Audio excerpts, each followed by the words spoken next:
Bonne année à tous et à toutes, bienvenue sur le podcast quasi mensuel de la cellule. Aujourd'hui, ce petit message avant pour vous souhaiter une bonne année, une bonne santé, vous dire que hélas nous n'avons pas pu enregistrer beaucoup d'émissions ces derniers temps, beaucoup de week-ends ont été annulés à cause des couvre-feux et des divers confinements. On avait des week-ends avec Vivien Féasson de prévu, des week-ends avec Fabien et avec donc les amis de la citadelle d'Antoine Foin qui étaient prévus. Tous ces week-ends ont été annulés, donc ça fait autant d'émissions que nous n'avons pas pu du tout enregistrer.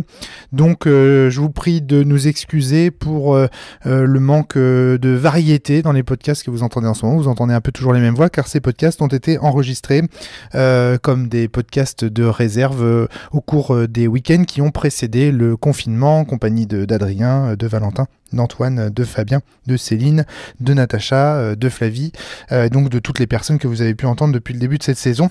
Hélas, ce sont les seuls podcasts que nous ayons, car c'est le seul week-end de cellule que nous avons pu faire cette année. Donc voilà. Bon, évidemment, tout le monde va très très bien, tout va très très bien.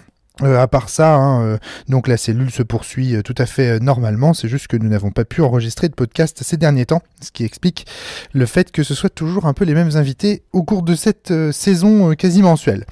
Voilà, je vous signale aussi que je serai sur les voies d'Altaride avec Julien Poire à la fin du mois pour vous présenter Trip to Sky, donc même s'il n'y a pas beaucoup de podcasts de la cellule en ce moment, vous pourrez m'entendre chez Julien. Merci à lui de m'avoir invité. Allez, voilà, je vous souhaite encore une bonne année, une bonne santé, tout le monde va bien, c'est ça qui compte. Portez-vous bien, jouez bien et je vous laisse avec votre podcast quasi mensuel ce mois-ci consacré à un jeu de KF appelé Cimetière, un jeu très inspiré de Dark Souls. Allez, à bientôt tout le monde.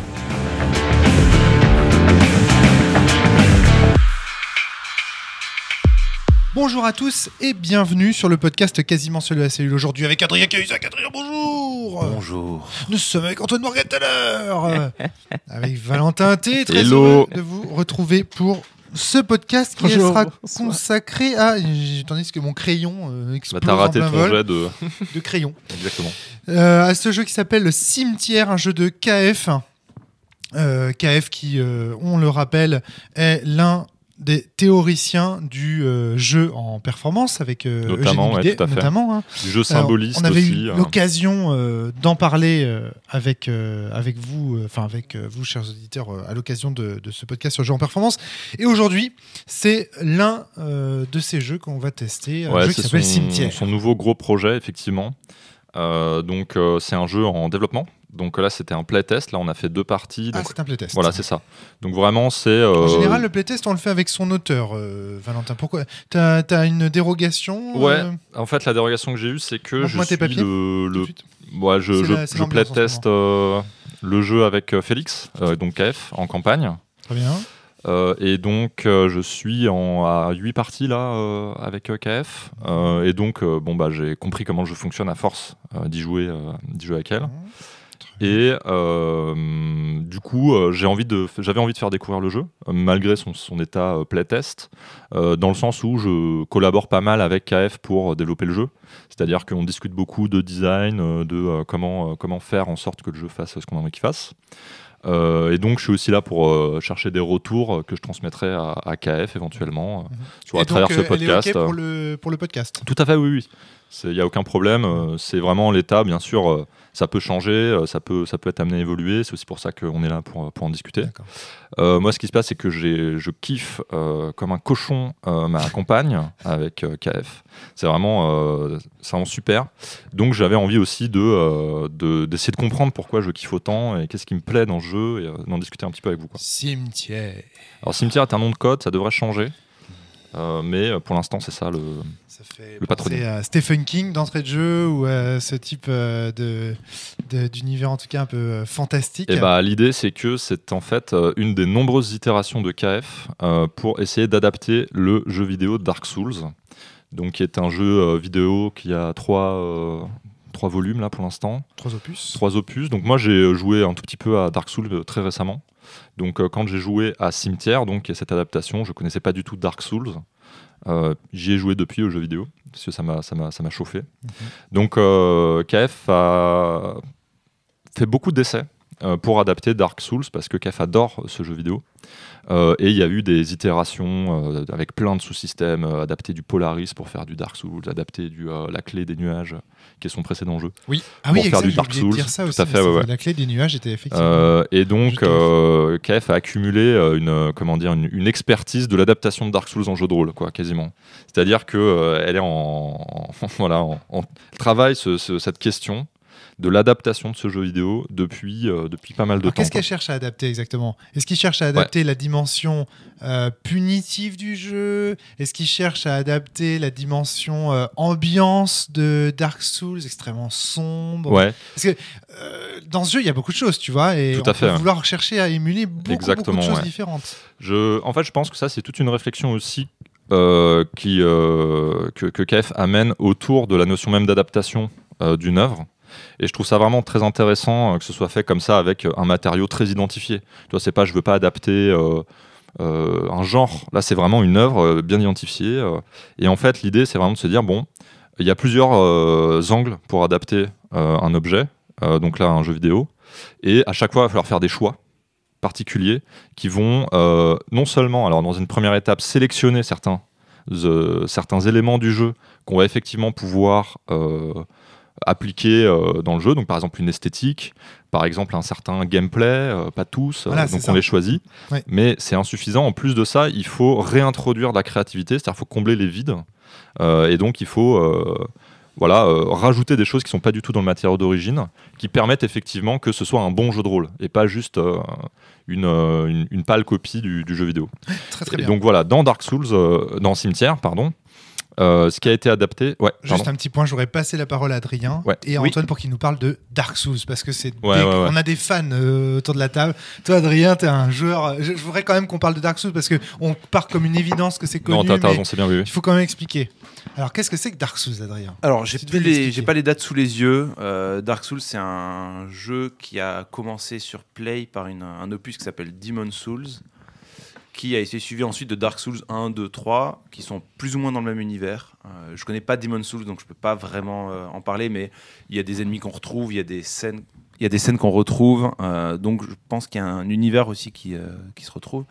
Tout ça pour dire que Dark Souls, c'est un univers de fantasy gothique, très gothique, on va dire, avec des châteaux gigantesques, lugubres, avec des grottes sombres, poisseuses, maléfiques, avec des palaces lumineux sous le soleil et la lune, éthérés, des choses grandioses, grandiloquentes à tous les degrés possibles. De passer la parole à Adrien sur ce sujet, parce qu'il me fait rêver à chaque fois qu'il en parle. Et avec toute une mythologie et tout un gameplay et toute une nouvelle façon de faire de la narration dans le jeu vidéo.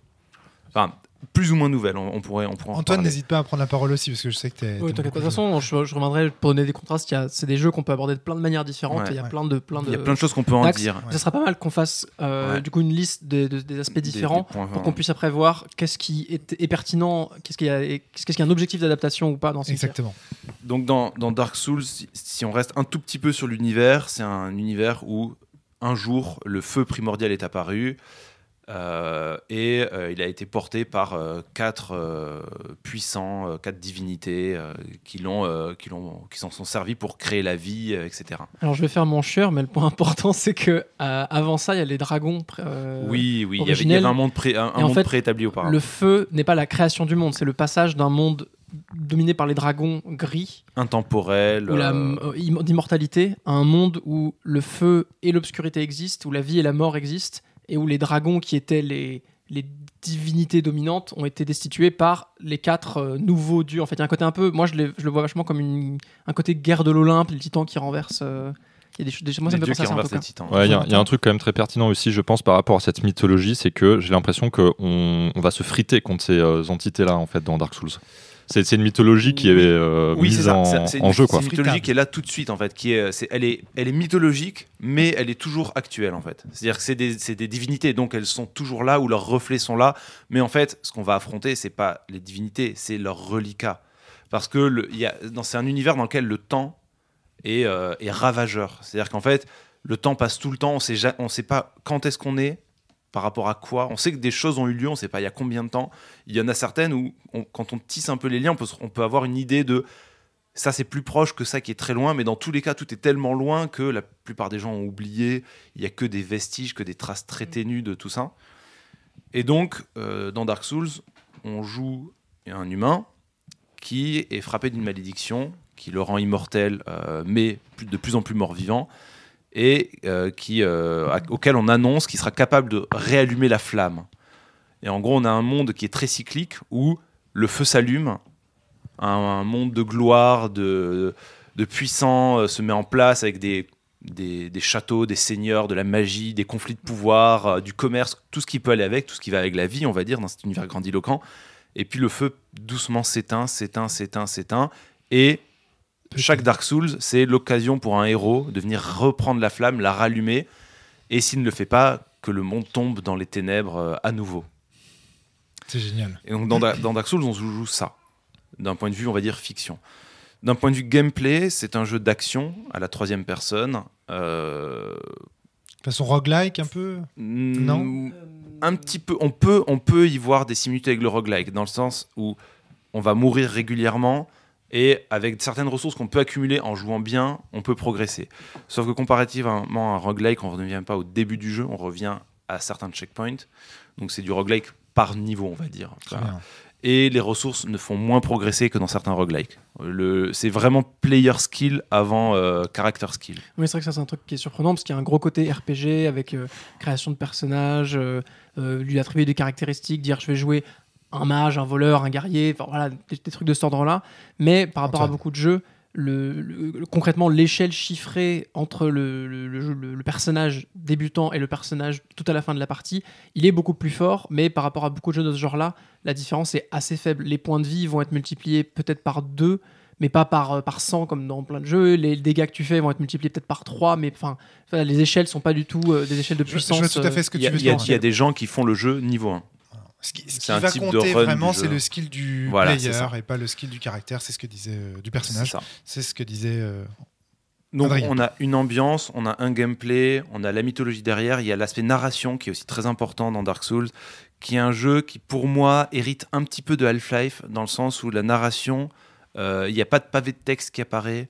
Il n'y a pas de vidéo cinématique qui de temps en temps va raconter l'histoire en fait. L'histoire on ne l'apprend que par les yeux du personnage et comparativement à Half-Life elle est plus dégradée. En plan séquence. Dans Half-Life, on entend des PNJ discuter de qu'est-ce qui s'est passé, de l'armée qui arrive, etc. Dans Dark Souls, il y a très peu de discussions qui vont nous donner ces éléments-là. Ça va être la description d'un objet qu'on a dans l'inventaire. Ça va être un mot qu'on trouve à un moment donné par terre, écrit par un aventurier précédent au sol. Mais c'est des choses qui sont très ténues. Et en fait, pour accéder à la fiction, pour accéder à qu'est-ce qui a lieu, qui sont les personnages, comment les différents boss qui, a priori, on les tue, mais on n'a pas de lien avec eux, ils n'ont pas de lien entre eux. Pour comprendre ces liens-là, c'est un vrai jeu d'énigmes ce n'est pas donné aux joueurs. Il faut que le joueur vraiment prenne le temps et creuse pour aller le chercher et fasse un travail d'interprétation. Excellent. Il y a un côté narration environnementale, quoi, c'est ça ? Oui. Ouais. Et c'est surtout un gameplay actif et il y a plein de gens qui passent complètement à côté de l'histoire bien sûr. parce qu'ils n'ont pas envie ou font pas l'effort actif de prendre le temps de lire les descriptions d'objets, de faire des hypothèses sur les liens, tout ça. Et c'est là où le côté dont tu parlais du temps qui s'étiole est vachement important parce que typiquement tu vas avoir 12 descriptions d'objets. Les 12 vont commencer par dans la légende d'un royaume ancien, machin, mais en fait chaque objet va parler d'une époque différente. Et t'es là, alors celle-ci c'était il y a 500 ans, l'autre il y a 200 ans, l'autre il y a, on n'en sait rien. Il faut recoller les morceaux comme tu peux si jamais ça t'intéresse Excellent. ou pas. Et c'est un jeu qui arrive à faire une vraie mythologie riche. Enfin, moi, je pense, juste pour donner un exemple, Adrien. il y a dans Dark Souls 1 un boss qui est un dragon sans écailles. Et il y a toute une histoire entre lui qui aurait trahi les premiers dragons parce qu'il n'avait pas d'écailles et donc il se sentait rejeté. Et tout ça, rien ne le dit. C'est juste des petits mots à gauche, à droite. Et puis dans le 3, on rencontre peut-être le fils de ce dragon. Enfin, il y a des choses comme ça qui... Ce que je trouve remarquable dans ce que vous êtes en train de dire, c'est que j'ai l'impression que l'accès à l'histoire dépend là aussi du player skill en un sens. C'est-à-dire que c'est aussi le joueur qui... Oui, c'est vrai. En fait, j'allais dire que le dans mot Metal skill Gear, peu importe ton niveau... Pardon, excuse-moi Antoine. Dans Metal Gear, peu importe le niveau de jeu du joueur, il va de toute façon avoir accès à l'histoire via ces cinématiques qui vont de toute façon se déclencher à des checkpoints bien précis, etc. Alors que là, c'est le joueur en fait qui va déterminer et sa capacité intellectuelle à faire les liens, à aller chercher les informations qui vont finalement lui permettre d'accéder à l'histoire. Donc même l'histoire est de l'ordre de l'agentivité du joueur. Alors pour éviter le player skill. Je me posais la question, pour ce truc-là, je me disais que le mot player skill me gênait parce que j'allais plutôt dire player investment, tu vois, player le temps qui va passer. Mais t'as raison, en fait, c'est pas le même skill que les skills de combat, mais c'est quand même un skill, cette enquête de faire des liens, et c'est pour ça qu'il y a une foisonnance des théories de joueurs sur Dark Souls où il y a des interprétations qui se mélangent. Et là-dessus, ça fait encore le côté mythologie au sens même mythologie grecque où les interprétations des auteurs sont hyper nombreuses et où il y a plein de voies possibles. Excellent. Et même si les jeux suivants ont répondu à certaines questions parfois, il y avait toujours des nouvelles questions qui émergeaient, donc pour le coup, c'est un maelstrom pour le coup. Très bien. Je t'invite Antoine à faire très attention quand tu touches le câble en bas, là ça crée des parasites. Ouais. Voilà, donc faut éviter de toucher ça, il faut toucher vraiment que le micro. Est-ce que la description de Dark Souls est complète pour vous deux, Antoine et Adrien, ou est-ce qu'il y a encore d'autres choses que vous voudriez rajouter avant de parler de Cimetière ? Il y a plein d'autres éléments qu'on pourrait discuter, de symbolique, que le jeu a créé sur certains éléments, une certaine théâtralité, notamment de l'annonce de la mort du personnage, l'écran de mort du personnage qui est mythique, qui est une iconique, mais ça, je pense que là après c'est des éléments qui sont trop liés au jeu et moins liés à ce qu'on peut l'interpréter en JDR. Très bien. Je vois. Voilà. Après, je trouve qu'on a beaucoup parlé de la fiction, de l'ambiance et de tout cet aspect-là. Il y a d'autres aspects qui pourront peut-être être intéressants, mais qui sont peut-être moins évidents de base à adapter. On les abordera peut-être. Il y a plus de gameplay, de level design, tout ça, qui ont aussi peut-être un aspect level design, effectivement, qui ont beaucoup marqué le milieu aussi. On parle aujourd'hui depuis longtemps maintenant de Souls-like, ça a vraiment créé un genre. Alors parfois à copier de façon superficielle, évidemment, comme toutes les copies de jeux à succès. Mais il y a plein d'éléments de détail dans le gameplay qui ont établi des normes, en un sens, des voies possibles à suivre pour dire je fais un gameplay à la Souls-like. Et donc ça sera peut-être intéressant de détailler ça, mais plus tard. Excellent. Valentin, on te redonne la parole. Est-ce que tu pourrais nous présenter rapidement Cimetière, au-delà du fait Tout à fait, ouais. Alors donc Cimetière, comme je disais, une des adaptations possibles, et le moteur de base que KF a choisi pour faire du Dark Souls, dans Cimetière, c'est l'OSR. Donc on en a déjà parlé ici à la cellule. Ouais. Donc pour présenter extrêmement rapidement un peu ce que c'est que l'OSR, ou en tout cas dans le contexte de Cimetière, ça a une certaine forme particulière. Donc KF a adapté un jeu de Eric Nieudant qui s'appelle Macchiato Monsters, qui est un jeu qui offre un certain nombre d'options pour créer son personnage, tirer dans des tables aléatoires. Donc il y a un certain nombre d'options. C'est un OSR d'un certain type qui est somme toute assez classique. Il y a plein de bonnes petites idées en fait. Je pense que c'est ça ce qui caractérise le mieux le jeu, c'est on a concentré les bonnes idées de l'OSR dans ce système-là. Ce qui donc caractérise globalement l'OSR, et là on a un lien vraiment avec Dark Souls, c'est le player skill, c'est-à-dire que la manière dont on y joue, on a quelques caractéristiques, par exemple force, agilité, endurance, intelligence, sagesse. Ouais. Et on va faire très peu de jet de dés avec ces caractéristiques. On va bien plus utiliser les descriptions du joueur, ce qui va nous dire, par exemple, pour tenter d'éviter un piège, l'inventivité qu'il va mobiliser, les bonnes idées sont vraiment un des gameplays principaux du jeu, quoi. Ouais. Donc voilà comment l'OSR est mobilisé dans Cimetière, avec une composante qui est très freeform, en particulier dans celui-ci. C'est-à-dire qu'en fait, le freeform, c'est-à-dire le fait de ne pas utiliser les mécaniques pour résoudre les actions, met d'autant plus l'emphase sur le player skill. C'est-à-dire que du coup, pour par exemple un combat, et ça c'est une particularité de Cimetière, KF suggère de ne pas jeter les dés ou que de temps en temps.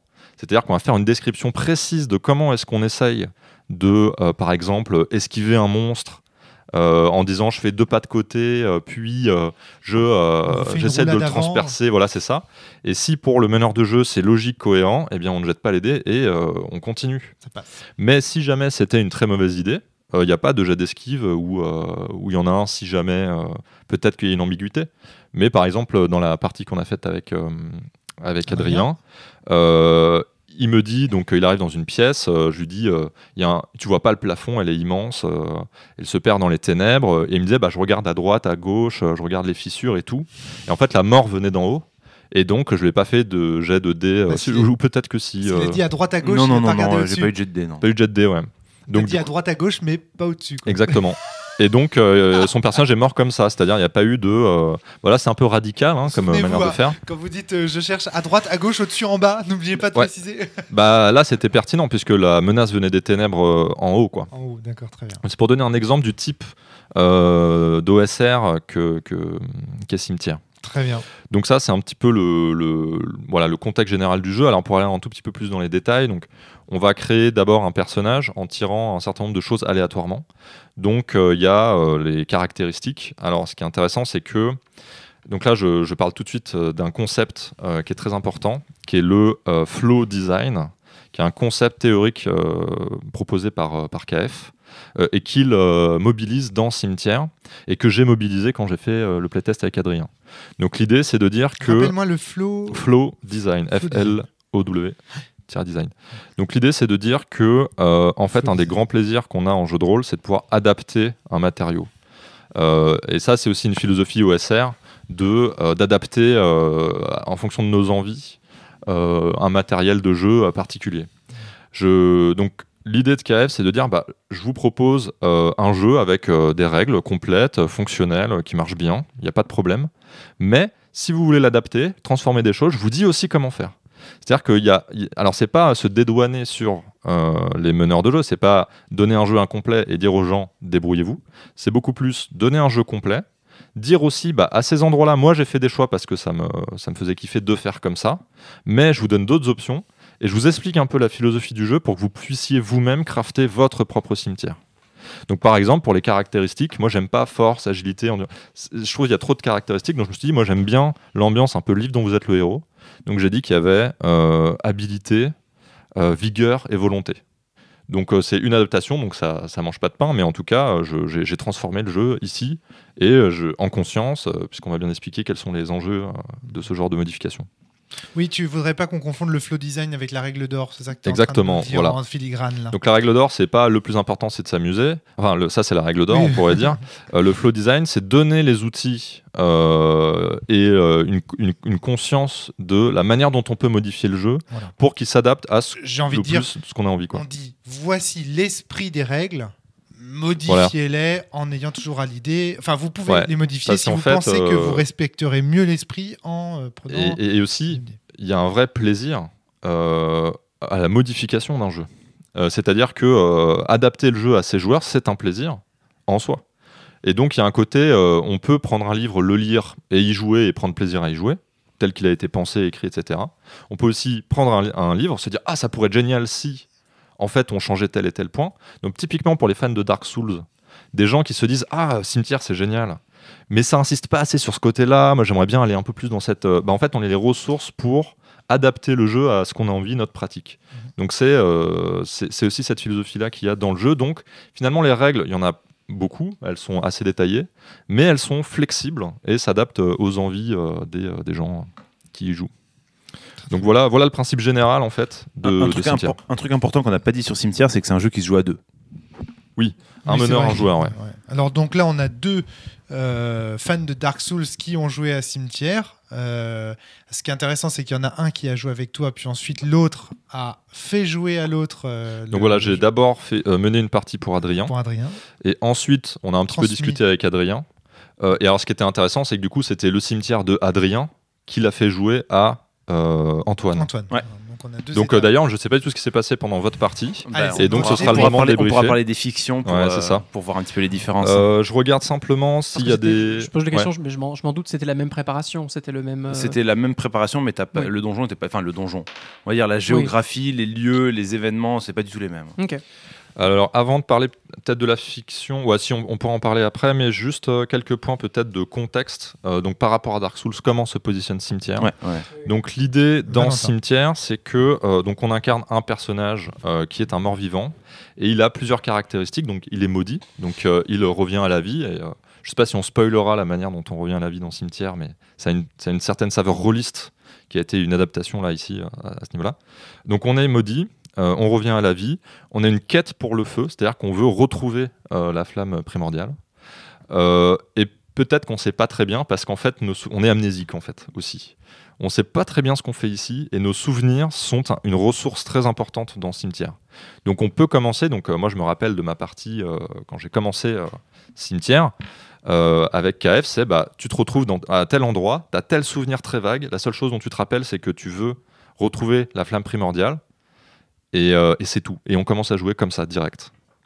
Et c'est à peu près tout. Donc on tire quelques équipements, il y a des règles de magie qui sont plutôt sympas. On peut commencer avec des souvenirs. Un des trucs qu'on peut venir sur les tables, c'est des souvenirs. Par exemple, tu te souviens que tu as fait une action sacrilège dans le passé et que pour te repentir, tu pars chercher le feu. Donc tu sais pas du tout qu'est-ce que tu as fait, contre quel dieu, pourquoi, il y a combien de temps, à quelle occasion. Juste, tu sais que c'est ça qui te motive. Et donc, du coup, moi, typiquement, c'est ce que j'ai tiré avec mon personnage. Et ça a motivé certains de mes comportements dans la partie à essayer de montrer du respect au lieu que je parcourais pour éviter que si c'était la même divinité, je fâche à nouveau la mauvaise personne. D'accord, ok. Ouais, tout à fait. Et donc, je termine avant qu'on arrive à la fiction là-dessus. C'est que dans le flow design, donc comme on en avait parlé, il y a moyen de modifier un peu le jeu en fonction des envies. Et bien justement, quand il y a des personnages, joueurs qui vont comme ça avoir un certain caractère, ils vont aborder la quête du feu d'une certaine manière, et bien du coup, on peut modifier le mythe. Enfin, il y a le mythe qui est donc l'explication mythologique. On peut en construire un sur mesure pour le personnage joueur. Et il y a donc des règles pour construire le mythe, pour construire des domaines. Donc on va parcourir différents domaines qui vont nous faire progresser vers la quête du feu. Et on peut construire de nouvelles règles. Donc par exemple, moi j'avais des règles particulières parce que j'avais fait un pacte avec une divinité. Et donc là, on a construit des règles sur pied pour être adaptées à mon expérience de jeu. Et ça a créé des choses, je pourrais en parler, qui étaient vraiment très intenses pour le coup. Très bien. Voilà, donc là pour un peu un cadrage général du jeu. Ok, excellent. Alors maintenant, on va pouvoir rentrer dans les expériences de partie qui ont été faites ce week-end à la Barreau et du coup pouvoir débriefer les parties et en même temps pouvoir parler du jeu via ces débriefs. Alors, vous voulez commencer par présenter la fiction ? Est-ce qu'on commence d'abord par la partie Valentin-Adrien, puis Adrien-Antoine ? C'est-à-dire qu'en gros, on va les présenter dans l'ordre où elles ont eu lieu finalement. Ouais. Très bien. Donc, Adrien.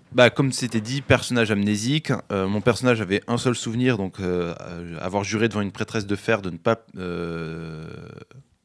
Je ne sais plus ce que j'ai écrit. Bon, en gros que j'avais. T'es vraiment amnésique, mon pote. Non, j'arrive même plus à lire ce que j'avais écrit. En gros que j'avais effectivement fait une action sacrilège auprès du culte du fer a priori, et que je partais en pèlerinage pour laver ce sacrilège. Et après, j'avais quelques objets, pipe tabac, une lance, des gants qui sont très forts, même sans forcer à l'intérieur, en gros qui accroissent ma force, et une dague, voilà, et c'est parti. Ça, c'est des objets tirés sur des tables aléatoires. Une cape et une veste en haillons de maille. Voilà. Mais, et donc tout ça, c'est typiquement, comme il en parlait, c'est des gadgets pour moi ensuite me servir d'éléments pour j'ai une cape donc je peux peut-être me protéger contre tel truc, j'ai des haillons de maille donc dans cette situation je pourrais prendre plus de risques parce que j'ai une protection, j'ai une pipe et donc je peux me la jouer mode pépère, la pipe au bec et puis du coup c'est logique que j'ai de quoi allumer du feu sur moi. Voilà, et donc tout ça fait mouliner le cerveau. Il y a un inventaire à l'après-vert et il y a un inventaire à la KF maintenant. C'est quelque chose qu'on retrouve dans ces jeux, cette idée de l'inventaire là, comme ça, qui sert en fait de couleur. Oui, c'est une couleur très forte. Ouais, mais ça c'est dans tous les OSR en fait. Dans tous les OSR, la gestion de l'inventaire est vachement importante parce que vu que beaucoup d'OSR reposent sur le player skill, typiquement dans les équipements standards de l'explorateur de donjon OSR, c'est un bâton de 6 pieds quoi, qui sert à détecter les pièges. Moi quand j'ai tiré une lance, je peux te dire j'étais bien content parce que j'avais mon bâton de 6 pieds qui était inclus avec une arme. C'est vraiment pas qu'une couleur, c'est des éléments, des outils concrets qu'on va utiliser. C'est aussi une couleur. C'est à la fois une couleur, mais à la fois des outils qui vont te servir à te dire comment je peux aborder des problèmes parce que j'ai certains leviers. Exactement. Et donc là-dessus, mon personnage reprend conscience, il est en train de marcher dans un canyon, il arrive devant un grand bâtiment qui barre le canyon de part en part. Je franchis un portail, j'arrive devant une statue, je lui prête... je fais révérence devant... Prête allégeance. Prête allégeance, mais en tout cas, je m'agenouille devant pour... Tu lui donnes du respect. Voilà, je marque mon respect, parce que ça va avec mon perso. Et puis ensuite, je rentre à l'intérieur, j'explore les lieux, je découvre une petite créature qui mange des livres à l'étage, et le réflexe standard Dark Souls, ça aurait été le buter. parce que c'est une créature Looter. étrange, pas humaine, machin. Mais en De même base, temps, tu butes tout ce qui bouge dans Dark Souls. Hein. oui, mais en même temps, dans Dark Souls, il y a des créatures qui ont l'air affreuses, qui des fois ont des lignes de dialogue en fait, et donc elles sont pas agressives par défaut. Et donc ça, méthode OSR, je m'approche doucement, je lui offre un livre vu qu'elle mange du papier pour essayer de Sympathiser avec elle. sympathiser, voir s'il y a du dialogue à faire. Et bon, vu qu'elle parle pas, qu'elle est pas agressive, je la laisse là. Mais je la laisse là aussi en me disant plus tard, et c'est rigolo parce que du coup je l'ai utilisé plus tard, ça peut me servir à désamorcer un piège. Ouais, bien sûr. Pas genre. Ouais. Et donc ensuite j'explore le reste du bâtiment. Il y a une des ailes qui s'est effondrée, et dans une des ailes il y a un labo de magie et d'alchimie où dans un réceptacle il y a un liquide doré présent. Donc j'en prélève, j'en prends. Avec cette question de qu'est-ce que j'en fais, est-ce que je le bois, parce que c'est lumineux, ça a l'air positif, mais bon. Et en lisant les bouquins, j'apprends que a priori, les mages ici essayaient d'extraire l'essence vitale des créatures ou des humains, parce qu'ils avaient projet de ramener à la vie la déesse du feu, là, je sais plus comment elle s'appelle. La Reine Phénix, je crois. La Reine Phénix, c'est ça. Et donc, ils voulaient réextraire cette essence qu'elle aurait donnée aux créatures vivantes en créant la vie, et que du coup, en réunissant, on pourrait peut-être la faire revenir à la vie. Bon, donc ça, c'est ce que veut faire le culte, a priori. Puis ensuite, j'explore les sous-sols du T'as bâtiment. pas bu le liquide doré du coup? Non, pas tout de suite. Plus tard. You die. Puis ensuite, je pars explorer un souterrain. Le souterrain, c'est plus ambiance catacombe magie noire. Des tas d'ossements, à nouveau d'une zone bibliothèque, table de lecture. Et une sorte d'annexe avec des cages où plein d'animaux sont étaient maintenus prisonniers. Et vu les ossements et les restes, en gros, c'est un endroit où il semblait faire de la chirurgie ou de la magie, ou en tout cas, il commençait à mêler homme et animal. Et vu que, je sais plus où est-ce que j'avais lu ou vu ça, mais qu'en gros, la déesse machin, là. Déesse Phénix. La Reine Phénix. La Reine Ouais, Phénix. ça, vu le nom Reine Phénix, j'associe ça qu'il y avait peut-être un aspect oiseau derrière. Et vu qu'il y avait beaucoup de créatures qui avaient des plumes et autres, je me suis dit, ils sont en train d'essayer de créer. Enfin, ils ont essayé de créer son corps, Ouais. ils ont essayé de créer son âme, et ils voulaient fusionner quelque chose comme ça, quoi. Là-dessus, j'affronte une bestiole, une sorte de zombie à moitié homme-oiseau qui est plein d'un liquide noirâtre, une sorte d'acide qui me brûle. Je le flingue. Et puis après, je rentre dans une pièce où il y a une fissure qui fend la pièce, un portail qui a l'air magique, qui est inactivé aujourd'hui, un hôtel. Et quand je rentre, je fouille un peu. Un truc me tombe sur la tronche, je meurs. Et dans le jeu, on a une ressource qui s'appelle l'humanité, qui permet de revenir à la vie, tant qu'on en a, et elle s'épuise doucement au fur et à mesure qu'on l'utilise. Et donc je reviens à la vie, on laisse ça sous parenthèse sur comment t'es mort. qu'est-ce qui change, Ah, etc. Mais quoi qu'il en soit, lorsque je meurs, je gagne un nouveau souvenir. J'ai un flashback de ce qui s'est passé ici, et j'en apprends un peu plus. Ça confirme quelque chose que je savais, et je sais où trouver un livre qui donne un rituel où a priori on pouvait solliciter l'âme du Seigneur du Feu, grosso modo. D'accord. Et donc, ok. fort de tout ça, je retourne dans la pièce où je suis mort, et je me rends compte que beaucoup de temps est passé en fait entre mes deux vies. Ah, intéressant ça. Et ouais, que ouais, il y a des choses qui ont changé, il y a de la poussière qui s'est redéposée, et on est à nouveau dans ce flou de l'intemporalité, on ne sait pas où on en est, qu'est-ce qui a changé. J'y vais de façon très bourrine, en me disant c'est bon, c'est l'endroit que je viens d'explorer, donc je sais où trouver quoi. Et sauf qu'en fait, au bout d'un moment, je me rends compte qu'effectivement des choses ont changé. Et là, tout d'un coup, la parano se réenclenche. On doit jouer plus prudent à nouveau parce que peut-être que des gens ont remis des pièges, peut-être qu'il y a des nouvelles créatures qui sont venues entre-temps. On n'est pas garanti que ce soit sécurisé une fois qu'on a fait ça, quoi. Excellent. Pourquoi vous riez tous les deux là Moi, je soupire, Valentin rigole. Parce que le jeu te lâche pas en fait. Tu vois, c'est pas parce que t'es passé une fois que Et du ça- coup c'est bon, c'est débunké, tu vois. Et ça, en plus, ça, c'est un des éléments Dark Souls. Dark Souls, quand tu meurs, tu réapparais à ton point de sauvegarde précédent qui sont des feux où tu t'es reposé. Mais tous les ennemis que tu as affrontés réapparaissent partout. Alors, dans le jeu vidéo, c'est tout revient comme avant. Là, c'est pas strictement la même chose, mais on comprend bien que, comme dans le jeu vidéo, les dangers sont à nouveau là quand tu meurs. Tu réapparais, ta malédiction a frappé, mais du temps est passé. D'accord, très bien. Et donc suite à ça, je rentre dans la pièce où j'étais mort, je récupère les équipements qui traînaient au sol que j'avais pu laisser, donc notamment ces fioles lumineuses, Et là, donc, un des éléments que j'avais détecté, c'est que j'avais entendu une sorte de créature homme-oiseau dans le hall du bâtiment qui semblait hanter les lieux, qui n'était pas là avant. J'ai pas compris que c'était ça qui m'avait tué la première fois. Mais en fait, c'était ça qui m'avait tué la première fois. D'accord. Et donc, ce truc-là, qui a l'air agressif, machin, je me réfugie, moi, dans la salle, j'ai ce livre, j'ai un rituel, j'ai de la lumière, enfin, ce liquide lumineux. Je me dis, bon, bah, je vais faire le rituel qui est dedans pour quelque chose, quoi, je sais pas trop. Donc je fais le rituel, mais je m'y prends un peu tard. La bestiole débarque, hein, et là j'ai réussi mon rituel. Le portail s'est activé et ça mène une sorte de dimension de ténèbres. Et donc moi je suis partagé entre c'est là d'où vient la bestiole. Et vu que les lieux semblaient protégés contre, enfin tout était barricadé pour que ce qui était à l'intérieur ne s'évade pas. Ouais. Donc soit la bestiole vient de là et en fait il faudrait que je leur réenferme dedans, un truc comme ça. Ouais. Soit ben j'y vais quoi, je sais pas. Et donc c'est à ce moment-là que j'ai bu la fiole et que je suis rentré dedans. D'accord, ok. Et fin du jeu à ce moment-là pour moi. Ok. On ne sait pas ce qui se passe derrière. Si, on le sait. J'arrive, je me réveille sur une côte avec des grandes montagnes et au loin une tour, un château qui dépasse hors des montagnes et au sommet une lueur. Et donc j'imagine que c'est là où le feu existe, le feu que je dois ranimer. D'accord, ok. Donc en gros, c'est fin d'une zone, d'un scénar. Là, tu as dépassé un domaine. Voilà, c'est ça. Tu as dépassé un domaine, ouais. Un donjon.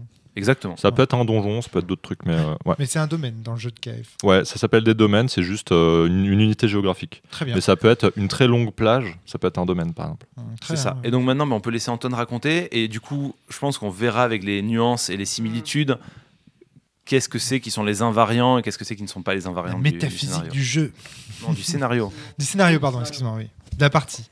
Ou du... Alors je vais commencer un peu par le. On t'entend pas. Alors pourquoi Non. Tout du tout. Non, je pense que t'as... Ça y est, je l'ai Ouais, exactement.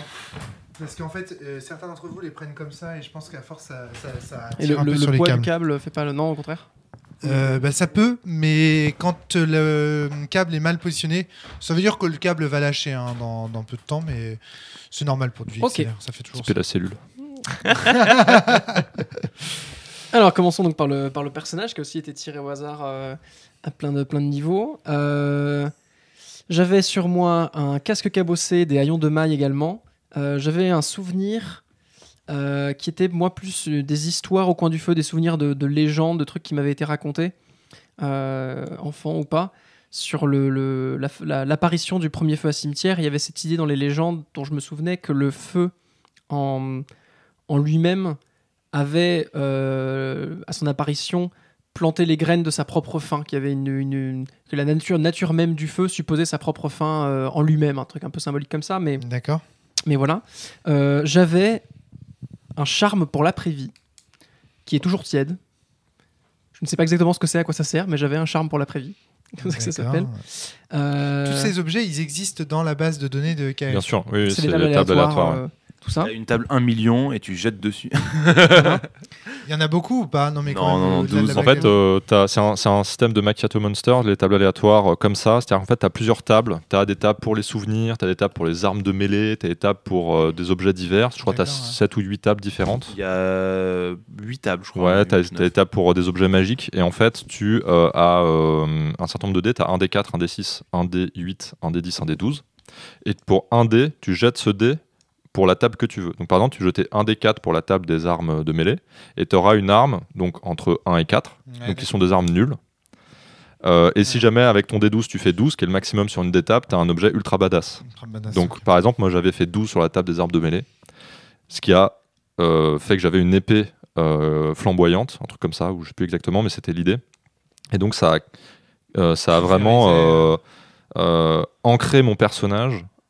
Et la mythologie de mon personnage a été déterminée par le résultat de ce dé, par exemple. Excellent. Ouais. Voilà, pour te donner un exemple. Ouais, je veux bien. Et donc voilà, c'est là-dedans que tu as tiré tes... En fait, tu choisis Ça, les voilà. dés et donc du donc coup, tu peux prendre par exemple, tu peux faire que des tirages sur la table des magies, par exemple. Tu dis, je prends tous mes dés, je jette tout en magie, en magie. et en fait, je vais jouer un mage. D'accord, ok, très bien. Et en plus de ça, on a, en dehors même des tables, on a des choix supplémentaires, soit entre certains sorts, soit entre une habilité spéciale, soit... Tu fais bien de préciser parce que j'avais compris que c'était tu choisissais le dé. je et sais la plus c'est table. quoi la dernière option, Ok. un bonus, je sais plus quoi.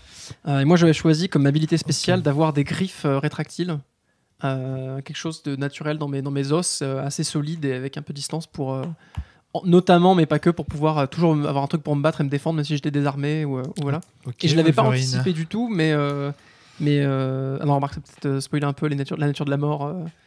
Bon, bref, ça m'a été utile. En tout cas. Je pense que c'est bien de laisser du mystère dans le podcast parce que le jeu est un jeu à mystère, à secret en fait. Oui, aussi un peu. Bah, il y a aussi forcément un côté enquête mythologique, un côté avec toutes les sources d'inspiration qu'on a citées. Ok. Et alors pour ma part, pour le reste de la fiction, c'est au niveau des faits assez similaires sur pas mal de points. J'ai exploré globalement le même lieu avec l'arrivée initiale, la fontaine, la statue, que moi, pour le coup, j'ai pas du tout prêté mes respects devant. Je l'ai contourné soigneusement en la gardant en le surveillant d'un coin de l'œil parce que j'aimais pas du tout ça. Attention, à nouveau, on va te perdre. Attends, sinon, prends le micro d'Adrien pour le truc, parce que là, on est en train de te perdre à nouveau. Hop. Ouais. Donc là, moi, j'ai plus contourné la statue à l'entrée en prenant mon temps. Il y avait, moi, c'est beaucoup les courants d'air qui m'ont pas mal occupé ma paranoïa et mes paniques. L'entrée du bâtiment immense était vraiment, fallait presque que je rampe au sol et que je m'agrippe pour réussir à rentrer tellement le courant d'air était fort. Et après, j'ai exploré un peu les lieux avec plusieurs salles très verticales aussi, où je regardais souvent au plafond. Et j'ai passé ma vie à longer les murs, à essayer quand il y avait des fissures ou des trous possibles pour des pièges ou des dangers, à les contourner à l'endroit où c'était le plus fin autant que possible. Donc à vraiment être dans la prudence autant que je pouvais. J'ai pas du tout autant... Oui, ça c'est la première différence qui marque dans ce que tu dis de rien, eu ce côté prêter mes respects à une statue ou m'intéresser à des rituels ou au lore, etc. Tu m'as dit à la fin de la partie à un moment donné, mais en fait t'as pas lu un seul livre de la bibliothèque. Et j'ai fait ah oui parce que j'ai juste pas pensé. Enfin, je sais pas s'il y avait un côté s'il n'y a pas un livre qui clignote en mode jeu vidéo ou qu'on prenne attention, je vais pas le lire ou quoi. Je sais même pas si je me suis dit que mon perso savait pas lire ou quoi, mais bref, j'étais pas dans cette optique-là. J'ai exploré un peu les lieux. Après, il faut dire tout de suite pour commencer à préciser les choses qu'on a joué assez tard. On était fatigués tous les deux à ce moment-là. Et de base, je sais que je suis quelqu'un qui est pas du tout visuel dans ma mémoire et ma façon de fonctionner. Et en plus que l'OSR, pour moi, c'est un type de jeu avec lequel j'ai du mal à la base et où c'était un peu pour moi une énième tentative de voir si, notamment en solo, avec un seul joueur, ça allait fonctionner ou pas. Mais ça se confirme que l'OSR, c'est très fatigant pour moi et je pense pas un mode de jeu qui me convient. Donc voilà, ce sera un disclaimer que je répéterai plusieurs fois. Mais néanmoins, j'ai exploré plusieurs zones des lieux. J'ai récupéré après plein d'essais en cassant des trucs dans la salle un peu alchimique, aussi une fiole avec ce liquide lumineux pour pouvoir explorer une zone plus sombre. Je suis allé dans les catacombes, dans les souterrains également. Et j'ai eu ma première mort alors que j'observais du coin de l'œil le contenu d'un sarcophage et qu'une main griffue a surgi et comme je suis mort instantanément, je n'ai même pas vraiment su comment j'étais mort. Et du coup, à partir de là, ça lance quand même pas mal de choses. Le fait d'avoir une mort à ce moment-là, la partie avait été assez lente jusque-là, en grande partie parce que je joue très lentement, je joue super prudent dans ce genre de truc. Mais il y avait un peu ce que tu disais quand même, ce côté oh ça va, je suis mort une fois, je suis revenu, je connais les lieux, je peux accélérer un peu. Il y a une confiance à ce moment-là qui est prise et qui effectivement est désamorcée un peu par le fait qu'on se rend compte que des choses ont changé. Mais c'est vrai que ça aide un peu à amener du rythme. Et encore plus pour un one-shot, on se dit que l'humanité, qui est factuellement c'est un nombre de vies limité, c'est juste aléatoire, un nombre de vies limité, on se dit quand même qu'on peut prendre des risques et que mourir c'est pas si grave, quoi. Moi je l'ai ressenti comme ça en tout cas à ce moment-là. Mais donc j'ai continué un petit peu à explorer ces souterrains-là. J'ai exploré dans la zone centrale de la bibliothèque un autre passage avec pareil les endroits avec les animaux enfermés, une cuisine abandonnée, tout ça.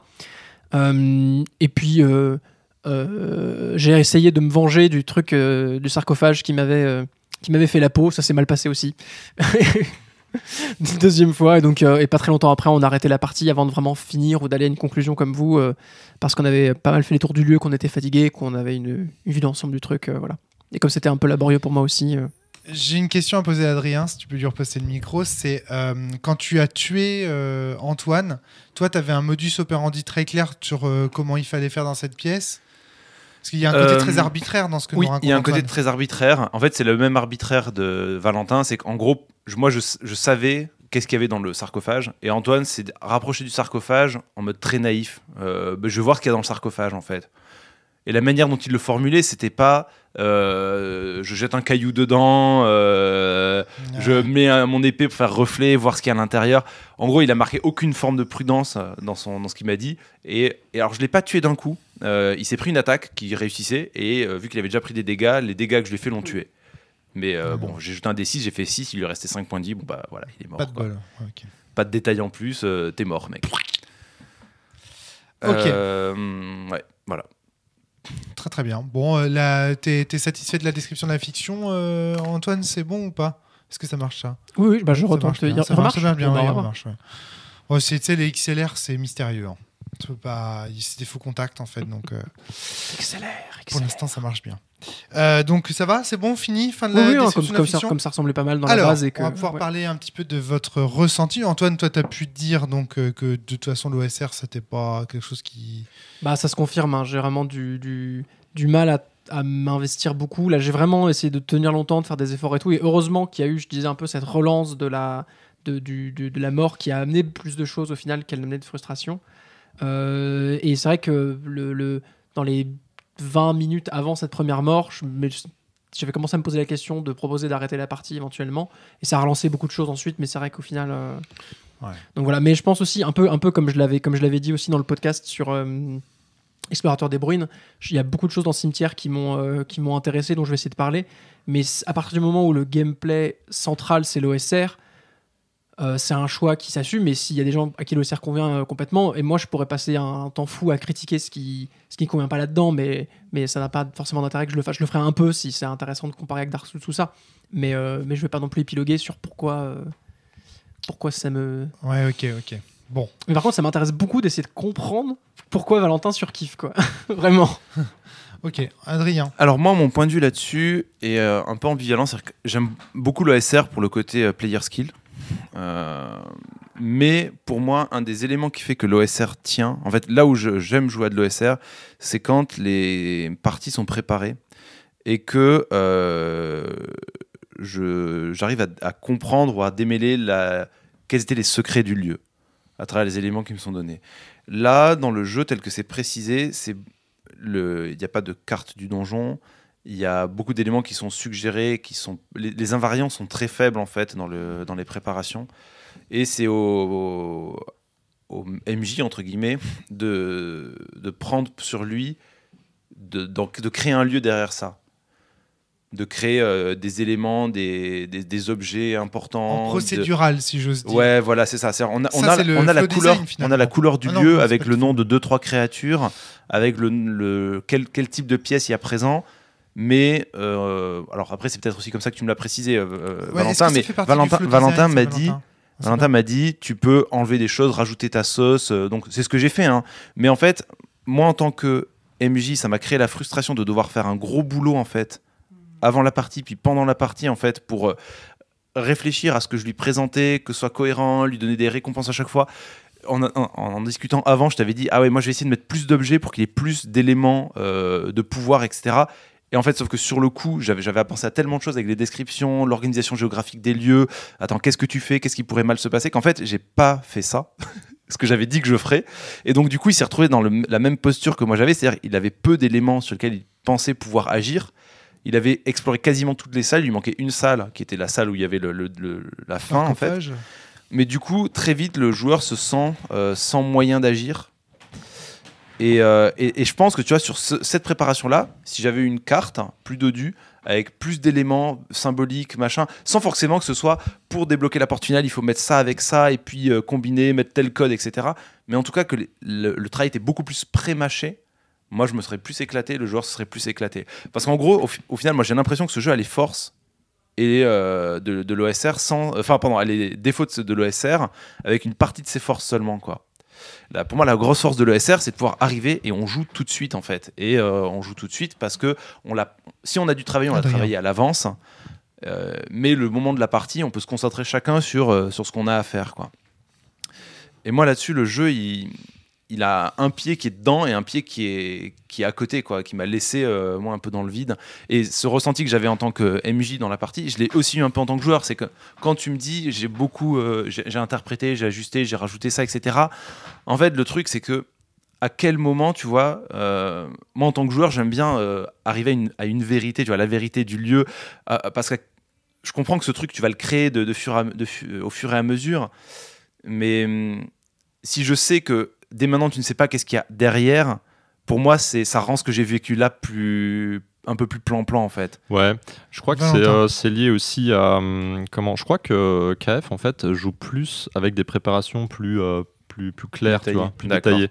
Alors c'est pas nécessaire que tu aies une structure géographique. Oui, bien sûr. Là j'exagère à fond, tu vois. Mais en tout cas, pour moi dans ces ruines là, c'est l'ambiance, les salles clés qui doivent avoir lieu. Alors comment elles sont embranchées, c'est autre chose. Des objets de pouvoir, des textes à trouver, des PNJ aussi. Voilà, des PNJ forts avec des éléments de dialogue qui vont être donnés pour donner des indices, pour donner de la couleur. Mais en fait, dans le jeu, effectivement, l'idée, c'est de créer ses propres domaines. Donc déjà, tu mets ta patte à toi, quoi, avant de commencer la partie. Et effectivement, c'est un peu plus cadré que ce que moi j'ai fait. Moi, j'aime bien l'impro, un peu YOLO, quoi. Mais effectivement, c'est pas très pertinent vis-à-vis de ce que tu dis au niveau de l'OSR, ouais. Ce côté tangibilité du lieu. Mais ça, c'est vrai, ouais, t'as raison. C'est très exact. Ok, donc du coup, tu réponds en partie à cette critique, c'est parce que c'est un peu ce que l'auteur encourage. Je pense que KF, faudrait que je vois. Je suis pas certain. Je pense qu'il y a un côté faites ce qui vous va, ce qui vous plaît, tu vois. Ouais. Même si le mode de jeu de base est plus construit que ce que moi j'ai fait, tu vois. D'accord. Donc c'est un peu à tes risques et périls, tu vois. Ouais. Il y a un côté comme ça, quoi. Mais le mode de jeu est plus cadré. Après, en fait, ce que j'aurais dû faire, je pense, c'est créer un propre domaine. Créer mon domaine à moi. Parce que là, j'ai utilisé la préparation... une préparation proposée par KF. Et je l'avais pas bien... J'ai pas réussi à me l'approprier, en fait. Alors moi par contre je pense que je me suis bien approprié celle que j'ai faite parce que je l'ai jouée juste avant et donc il y a des éléments dedans, j'ai essayé de vraiment jouer le jeu à fond, c'est-à-dire vraiment prendre les éléments qui étaient dedans, qui me plaisaient, puis prendre les éléments que moi je trouvais cool et rajouter et forger autour de ça. Et donc typiquement nos deux lieux en quoi ils divergeaient. J'ai mis une petite anecdote. Toi quand t'arrives, il y a une bougie posée devant la statue qui est allumée. Et ça pour moi c'est mon personnage qui est passé auparavant, qui a allumé la statue. Il a déjà fait le scénario ici, il est déjà parti et toi t'arrives peu après en fait. Quand tu arrives dans la zone où il y a le liquide lumineux, il en manquait une partie, il y en avait partout qui a été renversé parce que mon personnage est venu avant, en a renversé, il en reste plus beaucoup. Alors après, la zone en question était très différente de celle que j'ai vue. Moi, c'était un petit bassin en bas de la tour. Moi, il y avait tout un alambic gigantesque de la taille d'une tour, machin. Il y avait un orgue de verre et de cristal géant avec un réseau alchimique de plein de produits... avec des odeurs improbables. Un des éléments qui est décrit au tout début de la préparation, dans le texte d'intro de la préparation, c'est tu es dans ce canyon et il y a le vent qui te frappe, etc. Et je me suis dit, oh, ça serait cool que le vent vienne du bâtiment. Genre, voilà. Donc le vent venait de l'intérieur du bâtiment. Dans la préparation de Valentin, le sol était fissuré à un endroit avec un gros abysse qui plongeait dans les ténèbres. Et je me suis dit, oh, c'est cool, le vent, il vient de là. Donc moi, il y avait cette faille qui faisait un énorme tourbillon du vent dans la salle centrale. Il y avait une tempête de feuilles de papier. Donc ça, c'était pas du tout présent dans celle que j'ai jouée. Et après, l'autre élément, c'est que quand j'ai joué la partie avec Valentin, il y avait l'aspect, j'ai trouvé un liquide lumineux. De ce que je lisais, c'était l'âme, machin, etc. J'ai vu qu'ils avaient travaillé sur un corps, mais j'avais aussi trouvé des éléments d'huile noire, sauf qu'en fait, c'était pas très explicite de la partie du côté de Valentin sur ce que c'était, pourquoi c'était là. Et moi, j'ai trouvé ça cool quand je t'ai lancé la partie de dire le feu a créé son antagonisme, qui est cette force obscure qui est sa propre fin. Et du coup, moi, dans ma tête, c'était pour animer cette déesse, il faut à la fois de son âme, il faut à la fois un corps. Et il faut à la fois sa propre mortalité. Le feu noir. Et donc en gros, ils avaient deux zones alchimiques. Une zone alchimiste où ils créaient ce liquide doré, et une zone alchimique où en gros, il y avait un endroit où ils passaient les corps vivants de créatures dans le dispositif alchimique pour extraire leur substance de vie. À la fin, il restait des ossements. Ces ossements, ils le passaient dans la deuxième zone où là, ils extrayaient l'essence de mort de ces ossements. Et grâce à ces trois trucs-là, ils voulaient créer un truc. Donc je t'aurais fait jouer autour de ça avec des livres, avec des machins pour soit recréer la déesse, soit franchir le portail. Enfin, là-dessus, c'était un peu plus ouvert. Mais donc moi, j'avais 3 ailes dans les bâtiments, là où moi, j'en avais eu qu'une dans la partie que j'avais jouée. Très très bien, ouais. Donc j'ai essayé de jouer ce jeu de la symbolique, de changer des éléments, de l'interpréter. Tu as introduit les actions de ton personnage dans la fiction suivante. Ouais. Avec un truc très Dark Souls. C'est très Dark Souls. Et c'est rigolo parce qu'en fait, juste avant que je commence, Valentin me dit au fait, faut que je te dise un truc, ça peut être intéressant que tu mettes des passages de mon personnage. Donc il parlait de son personnage à lui. Puis en fait, moi c'est rigolo parce que j'y avais pensé aussi faire des traces de mon personnage. Au début, je pensais juste mettre une bougie devant la statue en mode un petit truc. C'est marrant parce que la bougie, je l'ai pas du tout interprétée comme ça. Mais vis-à-vis du liquide, je l'ai tout de suite interprété comme ça, ce côté, il y a d'autres gens, d'autres élus, parias ou autres qui sont passés par ici. On t'entend plus, putain, c'est chiant. Ouais, je suis désolé. D'autres élus, d'autres parias qui passent par ici, qui tentent de faire la même quête que moi, la quête du feu, et avec ce côté intemporel d'eux, peut-être qu'ils passent à 100 ans d'écart à chaque fois, que la poussière s'accumule et tout. Mais ça, c'est dans la symbolique et dans le côté Dark Souls, ça marchait très bien, ce côté, et encore plus quand entre les morts, du temps se passe. Et tu me dis que le liquide après ma mort il a diminué encore de moitié et qu'il reste plus de fioles, des gens sont passés en ont pris aussi. Ça contribue à cette ambiance particulière là qui est assez sympa. Ouais. Un des éléments qui m'a gêné aussi pendant la partie, en fait dans la comparaison à Dark Souls, parce que dans la comparaison de l'OSR, c'est une partie assez standard en fait. Après tout, il y a rien d'extraordinaire. On pourrait dire c'est de l'OSR, on ferait aucune référence à Dark Souls. C'est de l'OSR, il y a quelques règles en plus, il y a de l'ambiance, il y a le fait de revenir à la vie quand on est mort. Un des éléments qui, moi, m'a un petit peu dérangé, c'est que la temporalité de la partie, enfin, pardon, pas la temporalité, le rythme de la partie est très lent, parce que ça, c'est lié à l'OSR. Et certes, ça va avec l'aspect un peu contemplatif des ruines, mais moi, ça ne m'a pas invité du tout à mettre de combat, en fait. J'en ai mis un petit peu, mais le fait qu'on soit tellement dans cette lenteur-là, ça manque d'un certain dynamisme en fait qui me plaît dans Dark Souls. En fait, l'excès de prudence que l'OSR induit, pour moi, était un peu dommageable à la partie. En fait, quand on est dans une ambiance de grandes ruines, grands vestiges, machin, je m'attends presque à ce que les pièges soient désactivés. En fait, cet aspect-là était. Ah, ça, c'est vraiment l'un des points où j'ai le plus de mal, c'est ce côté. À un moment donné, quand tu es dans un état de prudence permanent. Alors je vais essayer de le faire rapidement, mais c'est un des points qui vis-à-vis de l'OSR me pose problème, c'est que le concept même de piège en design, je trouve que c'est assez foireux, parce que soit tu te le prends, c'est punitif, soit tu l'évites, mais tu sais pas que tu l'as évité, t'es pas récompensé. Ouais, mais en fait t'es juste dans un état de prudence permanent. T'as raison. Et c'est fatigant, cette espèce de j'avance prudemment, je fais ça prudemment. Et tu vois, c'est marrant parce que ma mort sur le sarcophage, moi j'avais le sentiment de le décrire assez prudemment, d'être en mode je reste loin, je me mets sur la pointe des pieds, j'observe, mais juste j'ai pas été aussi prudent et aussi paranoïaque que tout le reste du temps. Et au bout d'un moment, je l'avais marre de retourner en arrière tout le temps, prendre des cailloux et les lancer, quoi. C'est ridicule. Ça, c'est un truc qui n'est pas dans nos parties en fait, avec KF. Cette prudence excessive en fait. Parce que on a effectivement identifié le problème. Et avec KF, le côté je suis surprudent parce que il faut que moi-même je fasse l'initiative de demander en fait de faire des actions pour éviter des pièges dont j'ai jamais entendu parler. C'est un truc qui ralentit beaucoup trop la partie, comme vous l'avez dit. Et en fait, ce qu'on fait, et j'ai pas pensé, donc le jeu est en préparation, il faut aussi voir tous les éléments, comment en fait structurer l'information pour avoir par exemple une liste de principes. Donc KF réfléchit à une liste de principes à donner un peu à la Apocalypse Sword si vous voulez, à donner au meneur de jeu de manière à ce qu'il ait un résumé des informations auxquelles penser pour que l'expérience de jeu pendant qu'il y joue soit la plus... dans un piège, Adrien. On a entendu le piège se refermer. La plus sympa. Et en fait, l'idée c'est que quand on joue, KF me dit me donne des infos et va toujours me donner les infos au sujet d'un piège avant que je puisse m'y confronter. Donc par exemple, si jamais il y a une porte piégée, il va me dire il y a une porte avec des inscriptions bizarres. Tu vois. Il va toujours me dire il y a un couloir et le sol est très inégal. Tu vois. Et ça va être que des choses comme ça où je peux avoir la puce à l'oreille et si KF me dit il y a un couloir devant toi, je sais qu'il n'y a rien de voilà, c'est ça. Il n'y a pas à trop. En fait, il n'y a que des éléments qui ont été évoqués dans les descriptions qui peuvent être l'objet de danger s'il est plutôt clair que ça peut en être. C'est dur, ça joue. C'est dur, ça joue en permanence. Hein. D'avoir cette rigueur-là dans la description et cette rigueur-là en tant que joueur à faire attention à ça. Je comprends. Ça fluidifie nos parties pas mal en fait. Moi, clairement, ça les accélère et c'est beaucoup plus plaisant pour moi. En tout cas. Un des éléments aussi, c'est que c'est rigolo parce que moi, la partie m'avait beaucoup intéressé en amont parce que j'ai aussi réfléchi à un jeu inspiré de Dark Souls. J'ai rien mis en pratique parce que j'arrivais pas à résoudre la quadrature du cercle. Hein. Mais moi, les aspects qui m'intéressaient le plus, c'était cet aspect arriver dans des ruines grandioses et avoir des personnages hauts en couleur qui ont des motivations et des pouvoirs complètement irréels.